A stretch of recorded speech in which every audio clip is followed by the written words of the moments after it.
காலமாக வருடா வருடம் இந்த ரமதான் சம்பந்தமாக நிறைய விஷயங்களை நாங்கள் கேள்விப்படுகின்றோம். ஒரு முறை ரமதான் வந்து விட்டது என்று சொன்னால் ரமதான் சம்பந்தமாக குர்ஆன் வசனங்களையும் ஹதீஸ்களையும் ஜும்ஆவின் மிம்பரிலும் குத்பாவிலும் தராவீஹ் தொழுகை பிறகு ரமதான் சம்பந்தமாக சில ஹதீஸ்களையும் சில பயான்களையும் நாங்கள் தொடர்ச்சியாக கேட்டு வந்து தான் இருக்கின்றோம். ஆனால் கேள்வி என்ன என்று சொன்னால், இந்த ரமதானும் நானும், இந்த ரமதானும் எனக்கும் என்ன தொடர்பு இருக்கிறது? இந்த ரமதான் என்னுடைய வாழ்க்கையை எப்படி மாற்றி இருக்கிறது? இந்த ரமதான் என்னுடைய ஈமானை எவ்வளவு அதிகப்படுத்தி இருக்கிறது? இந்த ரமதான் என்னுடைய வாழ்க்கையை எவ்வளவு அழகாக அதை வெளிப்படுத்தி இருக்கிறது? இதெல்லாம் நாங்கள் தனக்குள்ளாரே கேட்கக்கூடிய கேள்வி. இந்த ரமதானுடைய மாதம் ஒவ்வொரு வருடமும் வரக்கூடிய ஒரு ரமதானுடைய மாதங்களில் ஒரு மாதம் தான் ரமதானுடைய மாதம். இந்த ரமதானுடைய மாதத்தில் நமக்கு என்ன பயன் வந்தது? நமக்கு இதற்கு என்ன லாபம் கிடைத்தது? நாம் இதற்கு எவ்வளவு பயனடைந்தோம் என்ற விஷயங்களை ஒவ்வொன்றாக பார்க்கும் பொழுது நாம் எல்லாம் ரொம்ப ரொம்ப கடைசியான பகுதியில் இருக்கின்றோம். எந்த விஷயத்தில்? ஈமான் விஷயத்தில், நம்மளுடைய ஒழுக்க விஷயத்தில், நம்மளுடைய அகீதா கொள்கை விஷயத்தில், குர்ஆன் ஓதக்கூடிய விஷயத்தில், தொழக்கூடிய விஷயத்தில், நோன்பு சரியாக வைக்கக்கூடிய விஷயத்தில், இது எல்லாத்தையும் நாங்கள் பின்தங்கி இருக்கின்றோம். ரமதானுடைய மாதத்திலும் சரி, ரமதானுடைய மாதம் வந்துவிட்டால் பல பேருக்கு சந்தோஷம் தான் இருக்குமே தவிர ஒரு ஈமானை அதிகப்படுத்த வேண்டும் என்ற ஒரு கவலை அவர்களுக்கு வரவில்லை. இன்னும் நம்ம பல பேர், பல முஸ்லிம்கள் எப்படி இருக்கிறார்கள் என்று சொன்னால், சஹர் தொழுதவுடன், சஹர் முடித்தவுடன் தொழுகை தொழுவார்கள். அதிலும் சில பேர் உடனடியாக தூக்கி விடுவார்கள். ஏதோ ஃபஜர் தொழுகை முடிந்து விட்டது என்று சொன்னால் அப்படியே எந்திரிச்சு போய் வீட்டுல போய் படுக்க வேண்டியதுதான். அதுக்கப்புறம் துஹருடைய நேரத்துக்கு பிறகு ஒரு 2-3 மணி நேரத்துக்கு பிறகு எழுந்திருக்கிறது. அதுக்கப்புறம் சில விஷயங்கள் பயான்களை கேட்கக்கூடிய வாய்ப்பு கிடைச்சதா, அல்லது ஏதாவது நண்பர்களிடம் பேசிட்டு வீட்டுல பேசிட்டு உடனடியாக சில நேரத்துக்கு கழித்து வீட்டுக்கு என்ன வாங்கணும், நோவுக்கு என்ன வாங்கணும், நோவு இஃப்தாருக்கு என்ன செய்யணும், இதுல நம்முடைய ஆர்வத்தை காட்டிக் கொண்டு எப்பயாவது பள்ளிவாசல்ல உட்கார்ந்து இமாம் தர்ஸ் சொன்னார் அப்படின்னு சொன்னா ஒரு 5 நிமிஷம் 10 நிமிஷம் கேட்போம். அல்லது உடனடியாக பள்ளிவாசல் இஃப்தாருக்காக வந்துடுவோம். அது முடித்தவுடன் அடுத்தது டீ குடிக்கிறது, அடுத்தது இங்க சாப்பிட போகலாம் அதை யோசிக்கிறது, நாளைக்கு எப்படி எந்த கடைக்கு போகலாம் அப்படி வியாபாரம் விஷயமாக பேசுவது. இப்படித்தான் பல பேருடைய ரமதான் நோன்பு கழிகிறது. அல்லாஹ் பாதுகாக்க வேண்டும், அல்லாஹ் நம்மை மன்னிக்க வேண்டும். ரமதானுடைய நோக்கம் தூங்குவதற்காகவோ அல்லது இஃப்தார் சஹர் வைப்பதற்காகவோ ரமதானுடைய நோக்கம் இல்லை. அல்லாஹ் அதற்காக இந்த ரமதானுடைய நோன்பை கடமையாக்கவில்லை. அல்லாஹ் சொல்லக்கூடிய நோக்கம் ஒவ்வொரு குத்பாவையும் நாங்கள் கேட்கின்றோம். ரமதானுடைய மாதத்தில் அதிகமாக கேட்கக்கூடிய வசனம் இது. யா அய்யுஹல்லதீன ஆமனு, ஈமான் கொண்ட மக்களே, குதிப அலைக்குமுஸ் ஸியாம், உங்கள் மீது நோன்பு கடமையாக்கப்பட்டது. கமா குதிப அலல்லதீன மின் கப்லிக்கும், உங்களுக்கு முன்னால் வாழ்ந்த சமுதாயத்திற்கு எப்படி இந்த நோன்பு கடமையாக்கப்பட்டதோ அதே போன்றுதான் உங்கள் மீது இந்த நோன்பு கடமையாக்கப்பட்டது. லஅல்லக்கும், நோக்கத்தை எல்லாம் கடைசியாக சொல்லுகின்றார். லஅல்லக்கும் தத்தகூன், நீங்கள் இறையச்சம் உள்ளவர்களாக வாழ வேண்டும் என்பதற்காகவே, நீங்கள் அல்லாஹ்வை பயந்து வாழ வேண்டும் என்பதற்காகவே இந்த நோன்பு உங்கள் மீது கடமையாக்கப்பட்டது. அப்ப நாம் ஒரு கேள்வி எழுப்ப வேண்டும். என்ன கேள்வி? இந்த ரமதானுடைய மாதம் வந்த பிறகு நாம் அல்லாஹ்வை பயப்படுகின்றோமா? நாம் அல்லாஹ்வை அஞ்சி வாழ்கின்றோமா? உண்மையாக சொல்லுங்க சகோதரர்களே, பெரியவர்களே, தாய்மார்களே, நம்மில் பல பேருக்கு இன்னும் குர்ஆன் சரியாக படிக்க தெரியவில்லை. நம்மில் இன்னும் பல பேருக்கு தொழுகையில் சூரா மனப்பாடம் இல்லை. நம்மில் பல பேருக்கு ஜனாஸாவுடைய துஆ தெரியவில்லை. நம்மில் பல பேருக்கு சில முக்கியமான தனக்கு தேவைப்படுகின்ற சட்டங்கள் தெரியவில்லை. கடமையான குறிப்பேற்ப உது செய்யக்கூடிய சட்டம் எப்படி, குடிக்கக்கூடிய சட்டம் எப்படி, கழிவுறைக்கு போகக்கூடிய இஸ்லாமிய சட்டம் தெரியாத சில முஸ்லிம்கள் இன்னும் வாழ்ந்து கொண்டுதான் இருக்கிறார்கள். அப்ப ரமதானுடைய மாதம் எங்களை எவ்வளவு மாற்றிருக்கு, எவ்வளவு மாறிவிட்டது. ரமதானுடைய மாதம் நம்மை முழுமையாக மாற்ற வேண்டும் என்பது சொன்னால் நமக்குள்ளால் ஒரு மாற்றம் வர வேண்டும். அப்ப நமக்குள்ளால் என்ன மாற்றம் வந்தது? நமக்கு குர்ஆன் படிக்க தெரிந்ததா, அல்லது ஒரு வருஷம் ஆயத்துல் குர்சி அழகாக தஜ்வீதோடு நிறுத்தி நிதானமாக நம்மோடு தெரிகிறதா? குர்ஆனிலே எத்தனை சூறாக்கள் நாங்கள் மனப்பாடம் செய்து வைத்திருக்கிறோம்? அப்ப இதெல்லாம் ஒரு கவலைக்குரிய விஷயமாக தான் இருக்கிறது. இவ்வளவு விஷயங்கள் நடந்த பிறகும் ரமதானுடைய மாதத்தில் இன்னும் நாங்கள் பெருமாளுக்கு காத்துக் கொண்டிருக்கிறோமே தவிர நம்மளுடைய ஈமானை எவ்வளவு அதிகரிக்க வேண்டும், நம்மளுடைய ஈமானை எவ்வளவு புதுப்பிக்க வேண்டும், இதற்காக நாங்கள் கவலைப்படுகின்றது இல்லை சகோதரர்களே. நமக்கு கவலை என்ன இருக்கும் தெரியுமா? ரமதான் மாசம் வந்துருச்சு, இப்பதான் நம்மளுடைய துணி வாங்கக்கூடிய டைம், ஆனா அதுக்குள்ள டிஸ்கவுண்ட் ஏற்காம இன்னும் அதிகமாக்கிட்டாங்க. நம்மளுடைய கவலை ஷாப்பிங்ல இருக்கும், துணி வாங்குறதுல இருக்கும். ஆடை போடக்கூடிய பெருநாள் தினத்தில் எந்தெந்த இடத்துக்கு சுத்த போனால் எங்க போய் பரவலாம், எந்தெந்த சொந்தக்காரன் வீட்டுக்கு போய் இருக்கலாம் என்று ஒரு இதெல்லாம் ஒரு பிளானிங்காக போடுறோம். ஆனால் ரமதானுடைய மாதத்தில் நம்மளுடைய பிளானிங்கை கேட்கும் பொழுது இன்னைக்கு பல பேருக்கு பிளானிங் இல்லாம இந்த ரமதானுடைய மாதத்தில் கழிக்கிறார்கள். ஏதாவது ஒரு பிளானிங் வச்சிருக்கோம். எத்தனை முறை இந்த ரமதானை முடிப்பதற்கு நாம் முயற்சி எடுத்திருக்கோம்? ஒரு முறை, ஒரு நாளைக்கு ஒரு நிமிஷம் எத்தனை பேஜ் இருக்கும் தெரியுமா? ஒரு நிமிஷம் எத்தனை பேஜ் இருக்கும்? 20 பேஜ். ஒவ்வொரு தொழுகைக்கு பிறகு 5 பேஜ். ஒரு நாளைக்கு 20 பேஜ் முடிஞ்சிருச்சு. ஒவ்வொரு தொழுகைக்கு பிறகு ஒரு 3 4 5 பேஜ் இந்த மாதிரி படிச்சோம் அப்படின்னு சொன்னா தினந்தோறும் ஒவ்வொரு நிமிஷமும் நாங்கள் அழகாக படிக்கலாம். ஒரு மாதத்தில் ஒரு குர்ஆனை முடிக்கலாம். ஆனால் இன்று எத்தனையோ முஸ்லிம்களுக்கு ஒரு நாளில் ஒரு பேஜ் கூட குர்ஆனை படிக்க தெரியாமல் இருக்கிறார்கள். அதற்காக முயற்சியும் எடுப்பதில்லை. சரி, இப்படி ஒரு சாரார் இருக்கிறார்கள். இன்னும் அதிகமாக மோசமான நிலைமையில் இருக்கிறார்கள். இவர்களுக்கும் ரமதானுக்கும் எந்த விதமான சம்பந்தமும் கிடையாத அளவுக்கு தான் இருப்பார்கள். இன்னும் அவர்கள் பள்ளிவாசல் பக்கம் வராமல் வெறும் வாயார நோட்பாளி என்ற ஒரு பெயர் வைத்துதான் அவர்கள் வெளியே இருப்பார்கள். பள்ளிவாசலுக்கு வெளியே நாங்கள் நோட்பாளி, நாங்கள் முஸ்லிம், பெயர் கேளுங்கள் அப்துல்லா, அப்துல் மாலிக், ஆயிஷா, ஹதீஜா. ஆனால் நோட்புடைய நோக்கம் என்ன, அதை எவ்வளவு நிறைவேற்றிருக்கிறோம், தொழுகையுடைய நம்முடைய நிலைமை என்ன, இதெல்லாம் நாங்கள் பார்க்கும் பொழுது மிகவும் வேதனையாக இருக்கிறது. பெரியவர்களே, மிகவும் கஷ்டத்துக்குரிய ஒரு நிலைமையை நாங்கள் இருக்கின்றோம். அப்ப நமக்கும் குர்ஆனுக்கும் என்ன தொடர்பு இருக்கிறது? என்னைக்காவது இமாம் சாப்பிட்டு வந்து என்னைக்காவது இந்த இமாம் வந்து குர்ஆனை படிப்பதற்கு நாங்கள் முயற்சி எடுத்திருக்கோமா? நமக்கு இந்த உலக விஷயத்தில் என்னென்ன தேவைகள் இருக்குமோ அதெல்லாம் நாங்கள் பூர்த்தி செய்வதற்காக யாரிடமோ கேட்போம். போன தெரியலன்னா சின்ன பிள்ளைகிட்ட கூட கேட்போம். இதுல என்ன பண்ணணும், இந்த யூடியூப்ல என்ன சர்ச் பண்ணணும், இத எப்படி ஆதார் கார்டு போடுறது, எல்லாத்தையும் நாம கேட்போம். ஆனால் படித்த இறைவன் மனிதர்களுக்கு ஒரு அருட்கொடையாக இறக்கி வைத்த ஒரு அருட்கொடை, ஒரு நேர்வழி, ஒரு வழிகாட்டி அல் குர்ஆன், அவனுடைய வேதம், அவனுடைய வார்த்தை. என்னைக்காவது அதை படிப்பதற்கு நாங்கள் முயற்சி எடுத்திருப்போமா? என்னைக்காவது அதை திறந்து பார்த்து படிப்பதற்கு முயற்சி எடுத்திருப்போமா? சகோதரர்களே, பெரியவர்களே, சொல்லுங்கள். இன்னும் நிறைய வீடுகளில் குர்ஆனே இல்லாமல் இருக்கும். சில வீடுகளில் குர்ஆன் இருந்தாலும் ஒரு கபாட்டுக்கு மேல இன்னும் தூசியாக தான் இருக்கும். அது இப்போதான் எடுப்பாங்க என்னன்னு தெரியாது. இப்படியெல்லாம் நம்மளுடைய நிலைமை இருக்கு. ஆனா நம்ம யாரு அப்படின்னு கேட்கும்போது நாம் நோன்பாளி. நோன்பு வைத்து என்ன நோக்கம், உங்களுடைய என்ன கடமை நாங்கள் செய்தோம்? அல்லாஹ் ஸல்லல்லாஹு அலைஹி வஸல்லம் எவ்வளவு அழகாக சொல்லுகிறார்கள். நோன்பு வைத்த பிறகும் அல்லாஹ் சொன்ன கட்டளையை கேட்காமல் அவருடைய பேச்சை மீறிக் கொண்டு தன்னுடைய மனவீச்சையை பின்பற்றி விட்டால் அவர்களுடைய நோன்பை கிடையாது, அவர்களுக்கு நன்மையை கிடையாது. அவர்கள் நோன்பு வைத்த பிறகும் அவர்களுக்கு அல்லாஹ்வுக்கு அந்த நோன்பை தேவையில்லை என்று அல்லாஹ் ஸல்லல்லாஹு அலைஹி வஸல்லம் சொல்லுகிறார்கள்.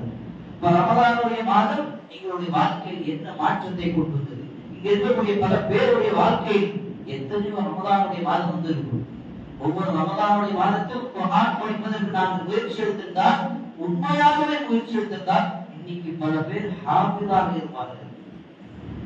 குர்ஆனை அழகாக படிப்பதற்கு முயற்சி எடுத்திருந்தால் வெறும் ஒரு ரமலானுடைய மாதத்திலே வைக்க நம்முடைய காலகட்டத்தில் நம்முடைய வாழ்க்கையில் 20 ரமலான்கள், 30 ரமலான்கள், 40 ரமலான்கள் அழைத்தவர்களெல்லாம் இந்த மஸ்ஜிதிலே உட்கார்ந்து இருக்கிறார்கள். இவர்கள் எல்லாம் நம்முடைய வாழ்க்கையில் நடந்த இந்த ரமலானுடைய மாதத்தில் ஒரு முறை அழகாக படிப்பதற்கு இந்த குர்ஆனை எடுத்து பார்த்தோம் என்று சொன்னால், முயற்சி எடுத்தோம் என்று சொன்னால், இன்று நாங்கள் குர்ஆனை சரளமாக அழகாக ஓதக்கூடிய ஒரு நல்ல ஹாஃபிஸாக இருந்தாலும் நல்ல குர்ஆனை ஓதக்கூடிய ஒரு முஸ்லிமாக இருக்க முடியும். ஆனால் இன்று கவலை என்ன தெரியுமா சகோதரர்களே, பெரியவர்களே, இத்தனை ரமலான் கழிந்தாலும் நம்மளுடைய நிலைமை மாறவில்லை. நம்மளுடைய நிலைமை அப்படியே தான் இருக்கு. அப்ப இந்த நேரத்தில் நமக்கு ஒரு அல்லாஹ்வுக்கு ஒரு கோபம் வரும். என்ன கோபம்? அல்லாஹ் நமக்கு உதவி செய்ய மாட்டேங்கிறான், அல்லாஹ் எங்கள் மீது அருள் காட்ட மாட்டேங்கிறான், அல்லாஹ் எங்களுடைய கஷ்டங்களை போக்க மாட்டேங்கிறான், அல்லாஹ் எங்களுக்கு உதவி செய்ய மாட்டேங்கிறான், அல்லாஹ் எங்களுடைய வாழ்க்கையில ரஹ்மத்தை பரக்கத்தை போட மாட்டேங்கிறான், எங்களுடைய வீட்டுல பிரச்சனை கஷ்டங்கள் இருக்கிறது, ஆனா அல்லாஹ் அதை சரி செய்ய மாட்டேங்கிறான். அல்லாஹ் பக்கம் வந்தால்தான் அல்லாஹ் உங்கள் பக்கம் வருவான்.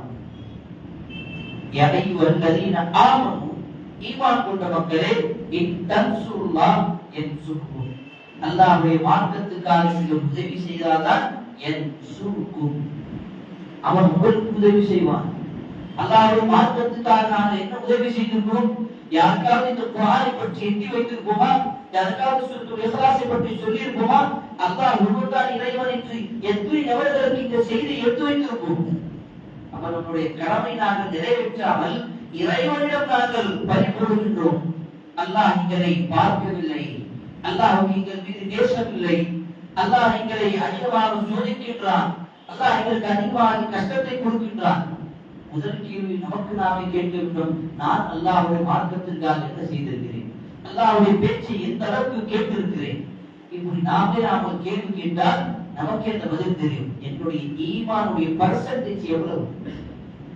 எல்லோருக்கும் அவருடைய ஈமானுடைய பர்சன்டேஜ் அவர்களுக்கு தெரியும், வேற யாருக்கும் தெரியாது. அவர்களுக்கும் அவர்களை படைத்த இறைவன் அந்த ரப்புக்கு மட்டும்தான் தெரியும். என்னுடைய நிலைமை, என்னுடைய ஈமான் ஒரு 20% தான். மௌத்தான நிலைமை இருக்குது. கொஞ்சம் பள்ளிவாசலுக்கு வந்துட்டு இருக்க அந்த காரணத்துக்காக தான் உயிரோடு இருக்குது. இல்லை என்று சொன்னால் இந்த ரமலானுடைய மாதமும் இந்த நோன்பு காலம் வரவில்லை என்று சொன்னால் அல்லாஹ்வை மறந்து வாழக்கூடிய ஒரு முஷ்ரிக்கு போல ஒரு வாழ்க்கை தான் வாழ்ந்து கொண்டிருப்போம். அல்லாஹ் இந்த ரமலானுடைய நோக்கம் என்ன வைத்திருக்கிறான்னு தெரியுமா சகோதரர்களே, பெரியவர்களே? எப்படியாவது அடியான் இறைவன் பக்கம் வர வேண்டும். எல்லாத்துக்கும் ஒரு காலம், ஒரு சீசன் இருக்கு இல்லையா? வியாபாரம் செய்யக்கூடியவர்கள் இந்த ரமலானுடைய காலம் வந்தால் போதும் அவர்களுக்கு டிஸ்கவுண்ட் போட்டு மக்களை எப்படி தன் கடை பக்கம் தன் வியாபாரத்தின் பக்கம் அழைக்கிறான் என்று சொல்லி ஒரு சீசன் போட வைப்பார். பெருமாள் துணி எப்படி வாங்குறது வாங்கக்கூடியவர்கள் ஒரு சீசன் பார்த்துதான் போவாங்க. எல்லாத்துக்கும் ஒரு காலம், ஒரு சீசன் இருக்குது இல்லையா? ஒரு நோன்பு, இதுல இருந்து நமக்கு என்ன சீசன் இருக்கு? நன்மை சம்பாதிக்கக்கூடிய காலம் சகோதரர்களே. அதிகமாக நன்மை சம்பாதிக்கலாம். அல்லாஹ்வுடைய தூதர் இவ்வளவு அழகாக சொன்னார்கள், இதா ஜாஅ ரமதான், ரமதானுடைய மாதம் வந்துவிட்டது என்று சொன்னார், ஃபுத்திஹத் அப்வாபுல் ஜன்னah, சொர்க்கத்துடைய கதவுகள் திறக்கப்படும்.